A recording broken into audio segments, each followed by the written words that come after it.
Okey, jom tengok saya buat kek marble mini. Okey, kali ni satu adunan saya tak buat 8 saya buat 7 loyang. Okey, sebab saya nak sedikit tinggi. Okey, sebab saya nak tulis. Okey, saya buat perisa vanilla red velvet.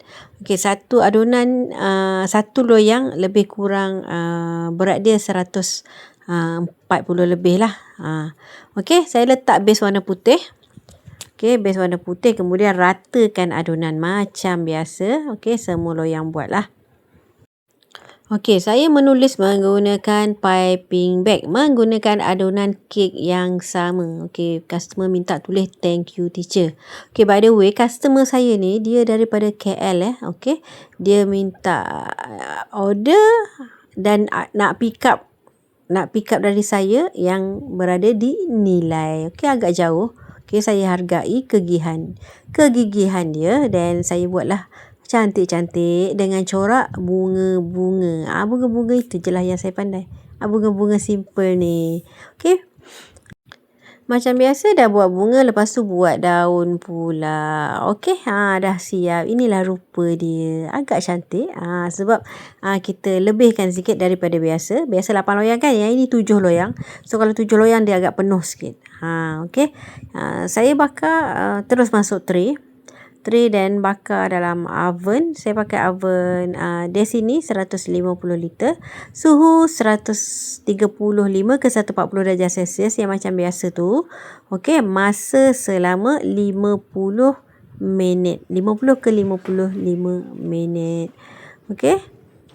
Kipas macam biasalah, kipas off. Okey, ni oven Desini saya. Oven Desini 150 liter. Okey. Nak tengok dia punya dalam. Okey, sekejap kita tunjuk dia punya keadaan kek dalam oven semasa proses pembakaran. Okey, nampak. Okey, kalau buat 7 loyang, kalau adunan korang kental memang cantik macam ni lah. Kalau 8 loyang dia rendah sikit. Kalau 6 loyang lagi tinggi. Okey, tak galakkan. Tinggi sangat tak galakkan. Terlebih loyang pun tak cantik sangat. Okey. Okay, sebaik saja kek dah masak, hentak-hentakkan. Dekat luar loyang tu hentak-hentakkan. Okey, saya tak terus keluarkan. Saya biarkan sejuk sekejap. Sebab saya nak terus masuk dalam bekas. Kalau dia panas, so payah sikit nak pegang. Sebab kita kena pegang kek kan. Okey, kita terus masuk dalam bekas transparent. Okey, keluarkan satu persatu. Okey, bawah dia saya lapik dengan dolly paper. Dia terpulang pada korang, ikut kreativiti korang nak buat, nak presentation korang macam mana dekat korang punya customer. Okey, siap keluarkan 7 bekas 7 loyang. Okey, saya menggunakan bekas transparent kod CH70. Okey, kod CH70. Okey, bekas ni dia boleh tutup. Ujung dia boleh tutup, boleh mati. So tak payah seletip-seletip.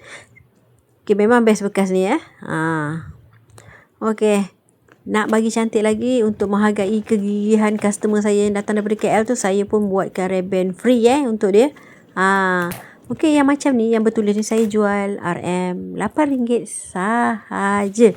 Murah kan? Tapi saya tak selalu buka Tak selalu buka order. Okey. Kalau korang nak buat, okey boleh buat. Selamat mencuba. Semoga bermanfaat.